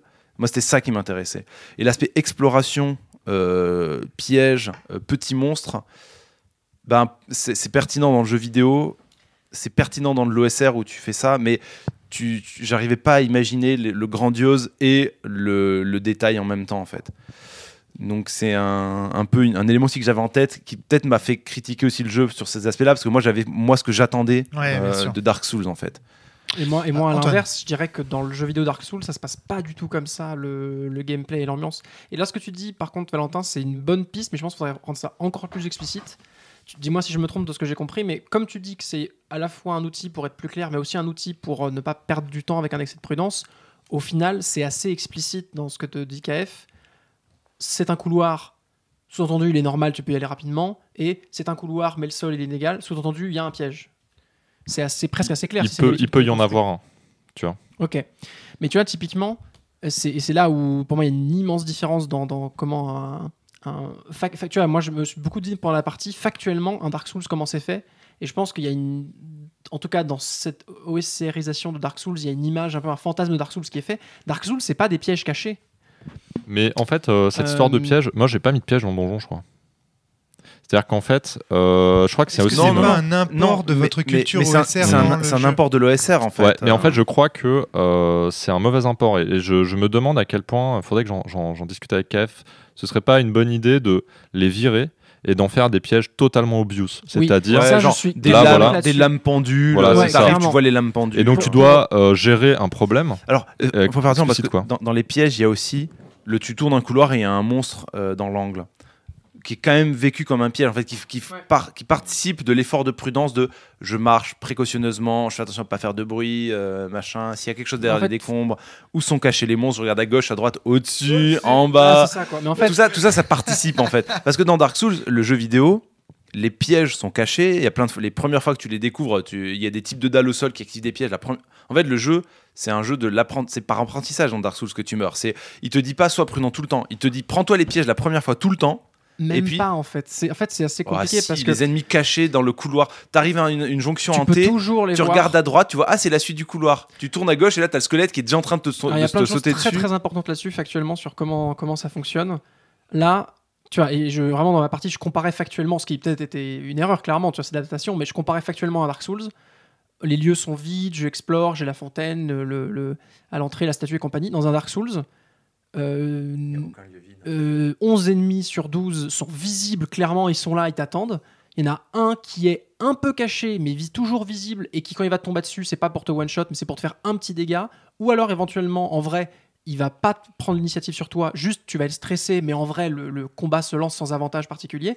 Et une fois sur 14, il y a un piège qui est toujours un petit peu indiqué, et qui, au moins, même si tu le prends une première fois, tu peux l'éviter, pas parce que tu sais qu'il est là, mais parce qu'en revenant, tu vas voir, ah oui, en fait, il était visible, systématiquement. Et donc, en fait, c'est très, très, très important ce côté. Déjà, ça te crée plus de rythme, tu as des combats réguliers, tu as de l'action en permanence.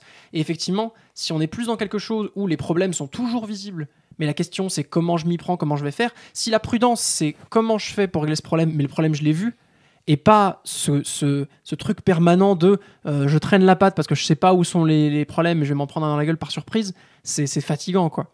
Et en tout cas, tu vois, j'irais beaucoup plus loin dans ce que tu dis, c'est pas juste en faire un conseil ou un indice, ça peut être un truc méta, mais dire factuellement, tu sais pas comment c'est piégé, tu sais pas pourquoi c'est piégé, mais là, entre maintenant et les 20 mètres qui suivent, c'est piégé. Ou alors, tu vois une grande lame pendue sur le côté machin, mais t'as pas vu le déclencheur. Toujours avoir une part de l'info obtenue pour créer un gameplay de contournement, pas un gameplay de... Le côté méta est pas pertinent pour Cimetière, mais effectivement... il y a mais je pense que c'est ce qui m'a manqué là pour le playtest. C'était, je parle juste de contrat social, tu vois, en termes de méta. Ce qui m'a manqué, c'était effectivement les principes de lister clairement, mais c'est super important comme remarque. Ouais. Yes. Là, c'est marrant, c'est le fait d'avoir inscrit ce jeu dans l'OSR qui finalement va parasiter la dynamique et donc la partie, enfin de ce que je comprends de votre discussion, parce que moi encore une fois je n'ai pas joué, donc mais c'est curieux en tout cas, parce que intuitivement quand on parle de la dimension punitive d'Eden Retry de Dark Souls, intuitivement, quand on se dit il y a une adaptation JDR à faire, immédiatement, ce qui me vient en tête, c'est l'OSR. Alors il y a ça, mais ça se réduit pas à ça. D'ailleurs, c'est intéressant, moi ce que je recherche dans Dark Souls, virgule, c'est un truc que tous les fans de Dark Souls vont compléter différemment, j'ai l'impression. Oui, bien sûr, ouais, carrément. Alors, expliquez-moi ça. Parce Voilà, que je l'idée comprends c'est que j'ai eu l'occasion de rencontrer des gens qui me parlaient de Dark Souls, moi j'y connaissais rien, et j'ai l'impression de voir des jeux différents, quoi.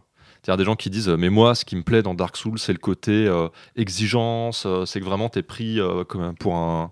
on te prend au sérieux en tant que gamer, on va pas te faciliter la tâche. Puis il y a des gens qui disent non mais moi vraiment ce qui est ouf dans Dark Souls c'est le grandiose, l'immersion, etc. Tu fais ok, ça n'a aucun rapport mais très bien.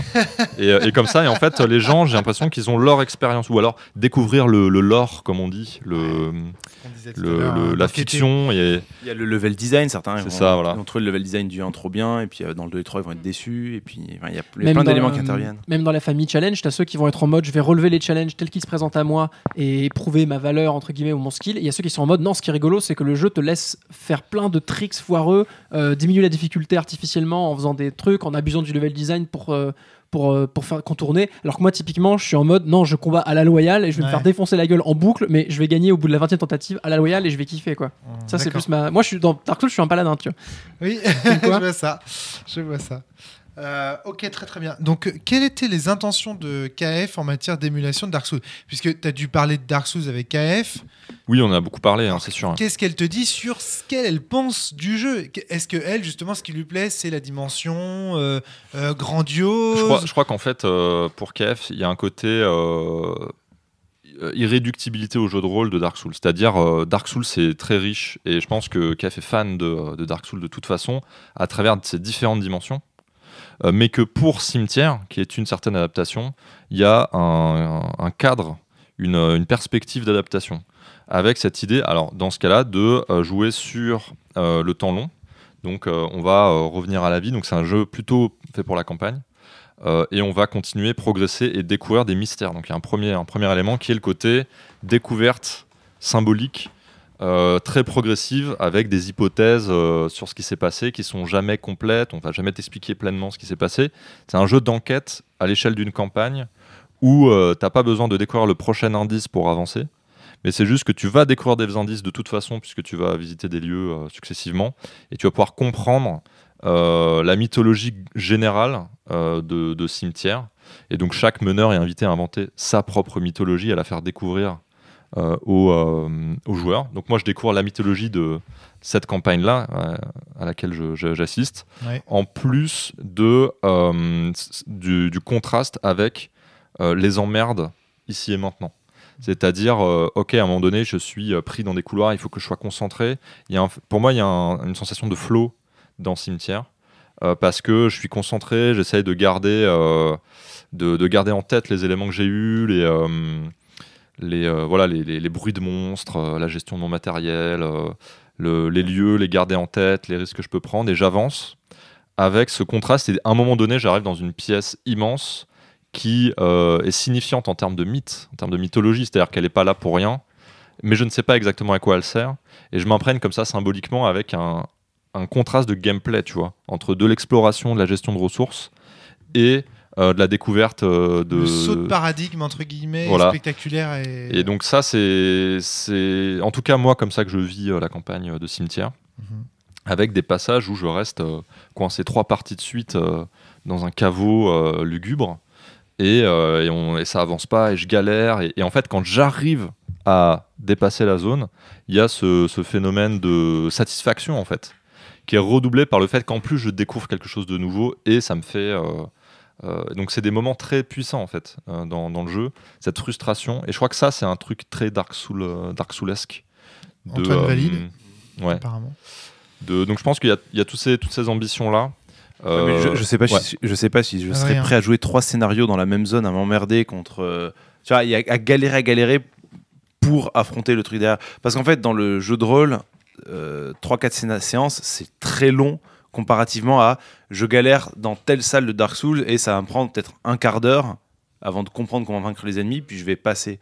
Dans Dark Souls, oui, il y a l'aspect frustration de je me heurte à un mur, mais on le tente plusieurs fois rapidement, et même si c'est fastidieux, c'est court. Autant d'une vie humaine en fait. Hein. Bien sûr. Oui, Oui, Tandis que dans bien le sûr. jeu de rythme rôle, est pas le même, la ouais. même chose, j'ai l'impression que tel que tu le dis, c'est. Ça Tu vois, fait long. l'idée Quoi. d'aller s'organiser une soirée, de faire 40 minutes de métro pour aller rejoindre son pote, pour faire une partie qui va se dérouler dans les mêmes égouts qu'il y a que. C'est vrai que ça fait pas rêver, quoi. Mais je comprends la sensation qu'on peut ressentir. Ouais, il y a une mise à l'épreuve en fait. C'est-à-dire, il y a un côté, ok, avec du player On skill. exagère peut-être aussi. Mais hein. c'est Ouais. c'est quoi qui te bloque dans ce genre de scénario? C'est quoi? Il a prévu des puzzles, des sortes d'énigmes, d'objets qui doivent interagir avec l'environnement pour Bah, avancer. pour donner un ou- exemple. Quelle est la résistance Ouais, c'est Bah, quoi qui résiste vraiment en fait, La dans le jeu, résistance, c'est la bonne idée en fait. C'est-à-dire, j'arrive face à une situation problématique et ça se passe très vite et je me fais charcuter. Et là, je me dis, ok, je reviens avec une nouvelle idée. Et donc, du coup, je vais explorer le donjon pour trouver les ressources qu'il me faut pour mobiliser cette nouvelle idée. Et je la mobilise et ça passe en général. Et des fois, ça passe pas. Et là, Merde, Je me dis, enfin, ok. Alors, mais il y a toujours une voie de sortie. C'est-à-dire qu'on peut toujours ne pas se confronter directement aux épreuves et partir. On est moins récompensé en termes de ressources. Mais on peut toujours esquiver une zone si vraiment on est bloqué, quoi. Mais moi, moi, je voulais rester en fait.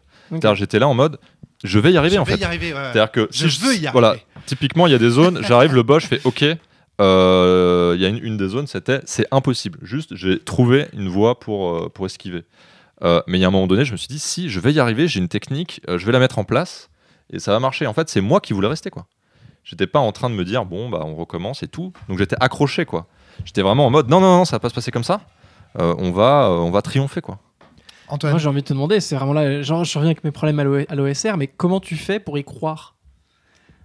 Comment Croire à tu quoi fais pour avoir cette croyance-là, te dire cette conviction, tu dis non, je vais trouver un moyen, ça va passer, etc.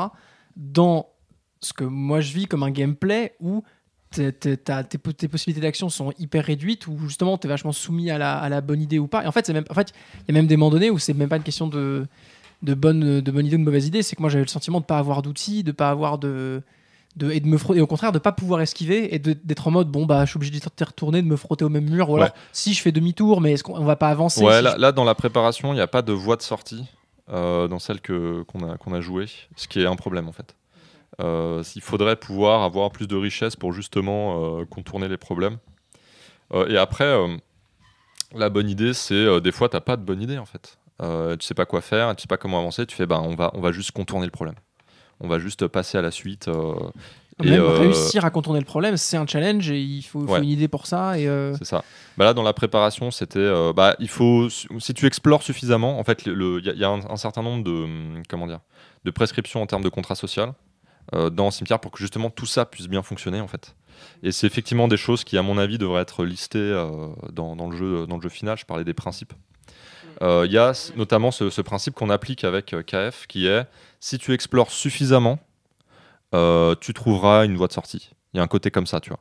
Si tu vas suffisamment dans l'exploration, il y aura un moment donné où tu vas pouvoir sortir, mais tu n'auras pas les secrets, tu vois. Donc quand tu bats un boss, par exemple, d'une zone, tu as des secrets et des ressources, tu gagnes des secrets et des ressources. Donc dans la quête du feu, tu as peut-être intérêt à, si tu penses pouvoir défaire un boss, y aller et tout donner. Tu vois, c'est ça qui me motive, moi, à me confronter au boss, en fait. Parce que je me dis, je vais découvrir quelque chose derrière. Et ça va être important pour la campagne, en fait. très très bien. Bah, moi, n'ayant pas joué, j'ai assez peu de commentaires à faire. J'avoue que moi, je suis un petit peu comme Antoine sur ce genre de... J'ai du mal à concilier l'impératif de précaution avec la contemplation et avec... C'est vrai que c'est complexe, ça. Hein. L'impératif de précaution, comme je le disais, c'est quelque chose qui effectivement... Ça, à prendre en compte, je pense, dans les conseils qu'il va donner. Dans les principes, parce que je pense que c'est pas une bonne chose, en fait. Je pense pas que la précaution... Moi-même, quand je joue avec KF, je suis pas en mode précaution. Juste, j'avance, j'explore, mais... en fait, c'est assez cognitivement assez simple. Il faudrait pas vouloir éviter, quoi. Il faudrait vouloir surmonter. Ouais, c'est ça, voilà, exactement. Et donc, c'est beaucoup plus explicite, en fait. Les défis sont beaucoup plus explicites dans ce qu'on fait avec KF. Et il faut que ça soit comme ça, je pense. En tout cas, j'en discuterai avec elle. Après, il y a des éléments que vous n'avez pas tellement vus, puisque ça se déploie en campagne. J'aimerais un petit peu les citer ici. Mais donc là, on a parlé du gameplay, de l'exploration, de résolution de problèmes, gestion des ressources, mais il y a aussi l'enquête un peu symbolique, essayer de comprendre ce qui s'est passé. Et en plus de ça, il y a quelque chose d'assez fort, qui est la construction du personnage. C'est-à-dire qu'au début, le personnage, c'est un peu une page blanche, il a peu de souvenirs, et petit à petit, on va se confronter à des personnages non joueurs qui vont un peu nous tester. Qu'est-ce que tu fais? Pourquoi est-ce que tu continues la quête du feu? Tout ça n'a aucun sens.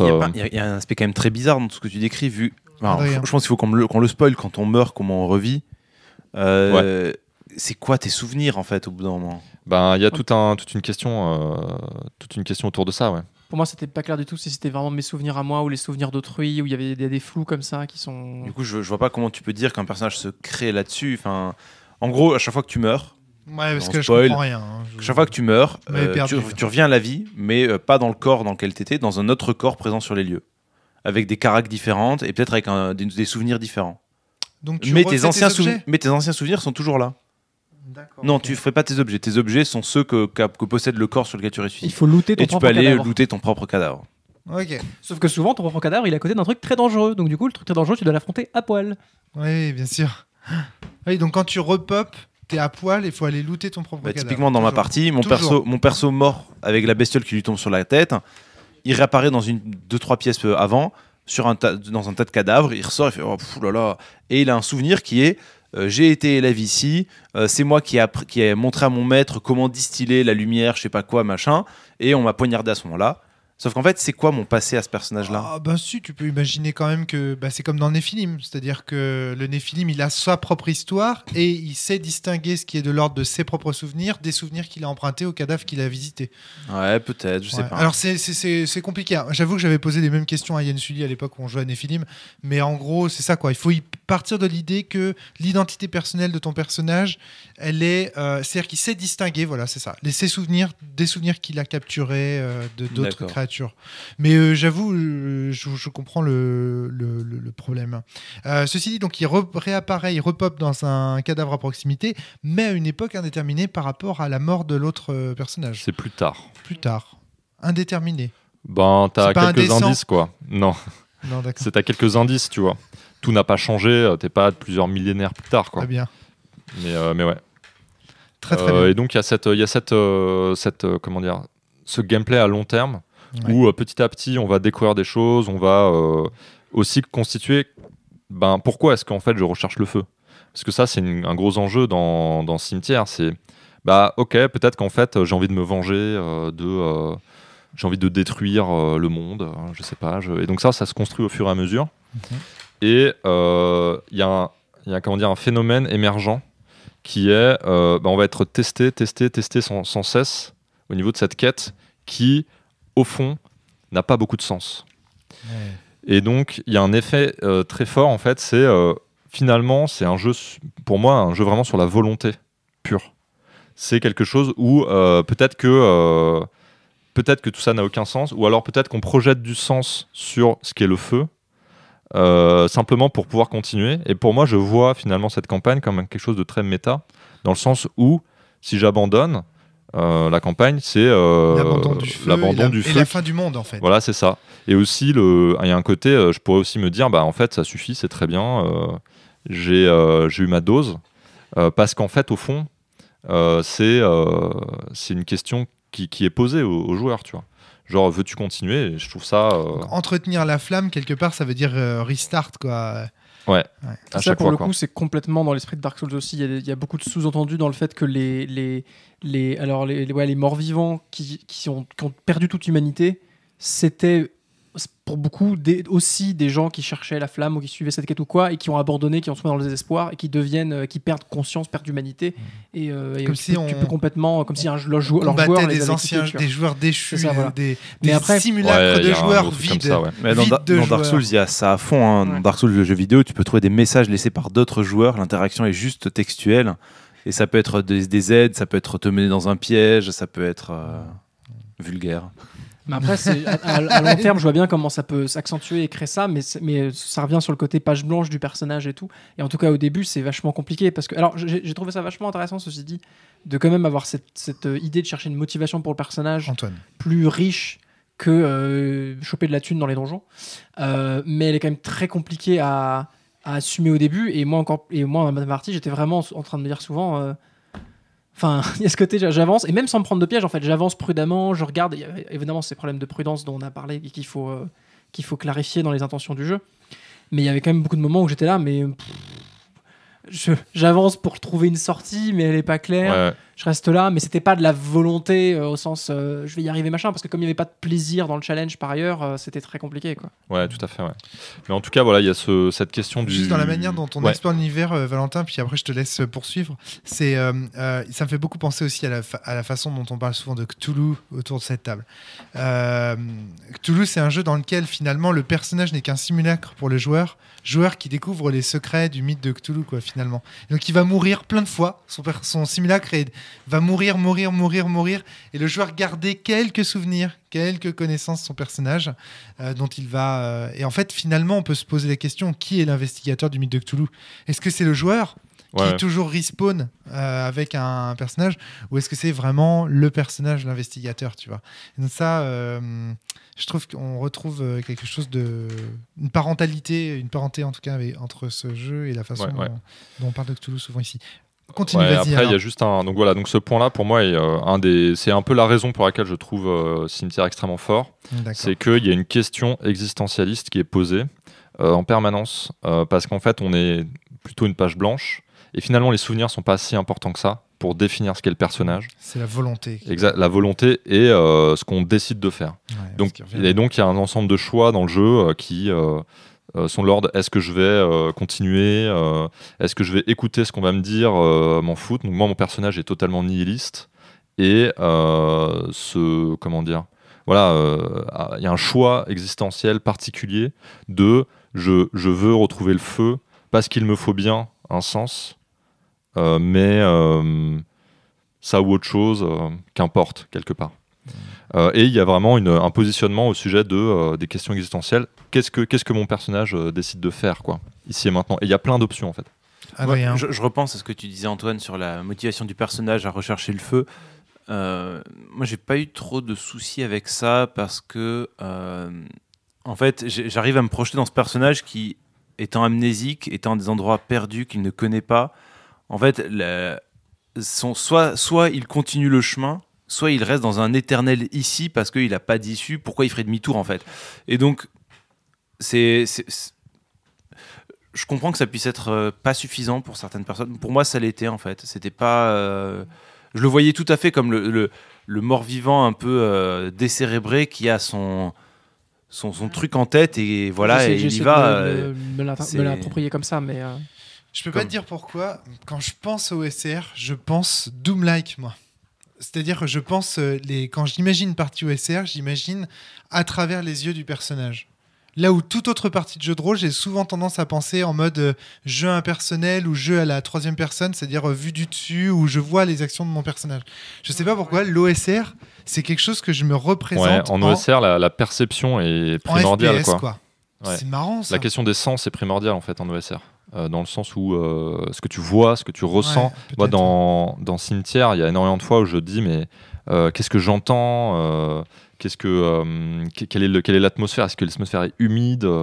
Et si je me tourne à droite et à gauche et pas en haut, justement, qu'est-ce que je vois ? Donc là, on voit bien que les sens à la première personne sont au cœur de l'expérience. Ouais. C'est aussi une expérience sensorielle, en fait, l'OSR, surtout Cimetière. Dans le sens où tu as des indices laissés par l'intégralité de tes sens au sujet de ce qui se passe ici, les potentiels dangers, etc. Très bien. Est-ce qu'il y avait autre chose que vous vouliez ajouter sur le jeu, Valentin, Adrien, Antoine ? Ou est-ce qu'on a... Moi, pour résumer, je suis pas sûr que ce soit un jeu qui me satisfasse sur ce qu'il diffère. Parce que moi, en fait, le jeu que j'attendrais là-dessus, c'est une campagne complète avec des secrets cohérents, des PNJ, des machins, tout ça. D'accord. Et moi, arriver dedans et me le prendre en pleine figure. J'ai pas envie que ce soit créé à la volée pour moi parce qu'en fait, ça n'a pas la même saveur. pas la même richesse, pas le même. Dans Dark Souls, tu as la sensation que tu découvres quelque chose qui était déjà là. C'est ça, ouais. Et donc, du coup, il y a quelque chose à découvrir en un C'est sens, ça. alors que là, tu as l'impression d'être un peu d'un vide ou Un petit peu. de ouais. découvrir uniquement ce que tu as mis dedans ou de ce que vous avez mis dedans. C'est un peu la différence entre un spectacle d'impro et une pièce de théâtre. C'est Oui, que le spectacle d'impro est sympa, c'est divertissant, c'est rigolo, mais tu t'attaches pas à la même profondeur au personnage que. Mais du coup, j'ai une une question pièce de parce que là, du coup, tu vois, il y a une Valentin. préparation dans Cimetière où quand tu as le bouquin, tu prépares le mythe, un certain nombre de domaines, des seigneurs, etc. Et ensuite, le personnage arrive et après, si tu vas ajuster un petit peu les donjons, tu vois, tu as un petit peu géré l'architecture pour que ce soit fluide en fait.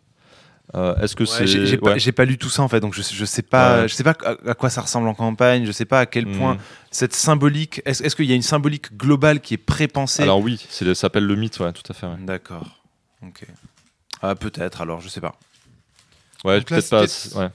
Peut-être que là, ce qui manque comme expérience à nos deux jeunes joueurs baroniques, c'est de l'expérience campagne que toi tu as, Valentin. Et Ouais, qui- c'est possible, ouais. Mais après, tu vois, le problème de ça, c'est est-ce que là, en l'état, Antoine et Adrien ont envie de faire une campagne du jeu, tu vois? Est-ce que ça les a... Non, bien sûr, possiblement pas. Et Hein. là, donc Antoine, bon, c'est peut-être son manque de conviction vis-à-vis de l'OSR qui le bloque d'entrée de jeu. Mais quand tu vois Adrien, tu vois, il est fan de Dark Souls.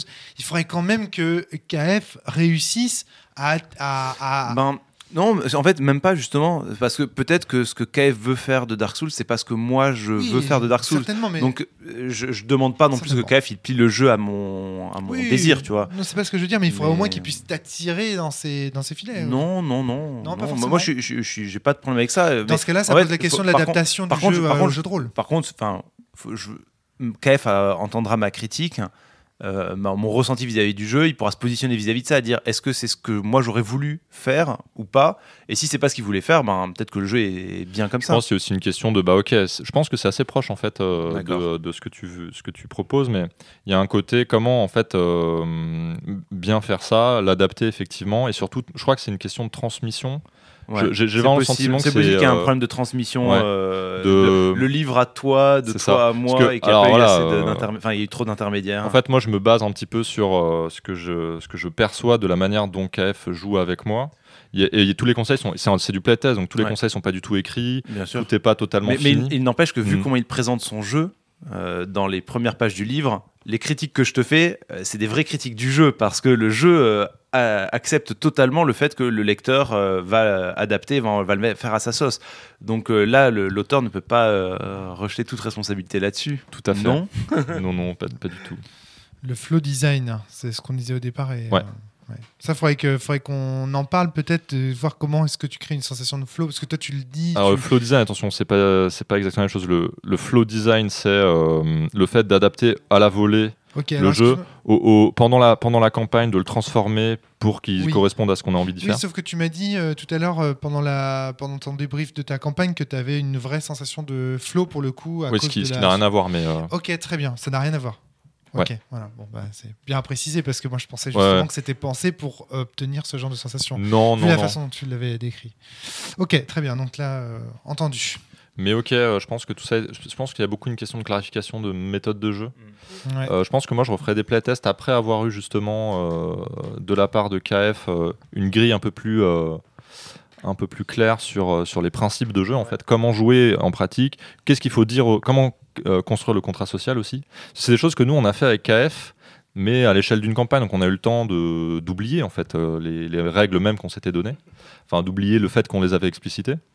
Donc je pense que c'est des choses à reprendre pour... Vous êtes vous-même des personnages de Dark Souls, vous avez oublié votre propre passé, vous Ouais. êtes dans ces Alors, ruines-là, vous continuez tu rigoles, mais on a explorer, fait une pause assez longue, de 2 mois, je crois, sur la campagne. Et moi, j'avais oublié un certain nombre de choses. Et en fait, c'était très convergent dans le sens où, ok, mais je continue. Oui, c'est vrai qu'il y avait la quête pour le feu, il y a des trucs que j'ai oubliés, mais on continue, quoi. Excellent. J'étais en train d'imaginer que 2 joueurs donc jouent à Cimetière et puis en fait ils reprennent, mettons, 10 ans plus tard et en fait il y a vraiment 10 ans qui se sont écoulés sur les ruines. Et Ouais.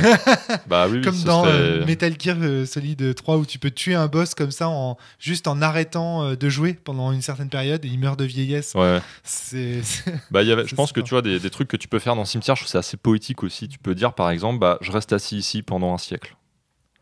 Et puis voilà. Ça peut être la solution au problème, quoi. Ça peut être une solution, ouais. Genre, Ça ou peut j'attends être possible. l'hiver que la cascade soit gelée pour pouvoir l'escalader, quoi. Je sais pas s'il y a trop des saisons dans ce cimetière. D'accord, Mais, tu vas faire des admettons, trucs, ouais. une idée Mais comme il y a ça. un peu un temps breton. Il fait gris, C'est il ça, ouais. pleuvine et il fait Complètement froid et c'est tout le temps. quoi. Il est où le soleil? Il est quelle heure? Tout ça Le pour ciel est bâcher gris. le temps breton, C'est quoi. ça. C'est ça, c'était juste histoire de bâcher le temps breton avant que ce. Mais en tout ce cas, podcast se merci construise. beaucoup de vous être prêté à l'exercice du Merci. playtest. Ça Merci, fait, mais en fait, c'est Valentin. très précieux parce que du coup, ça permet vraiment D'avancer.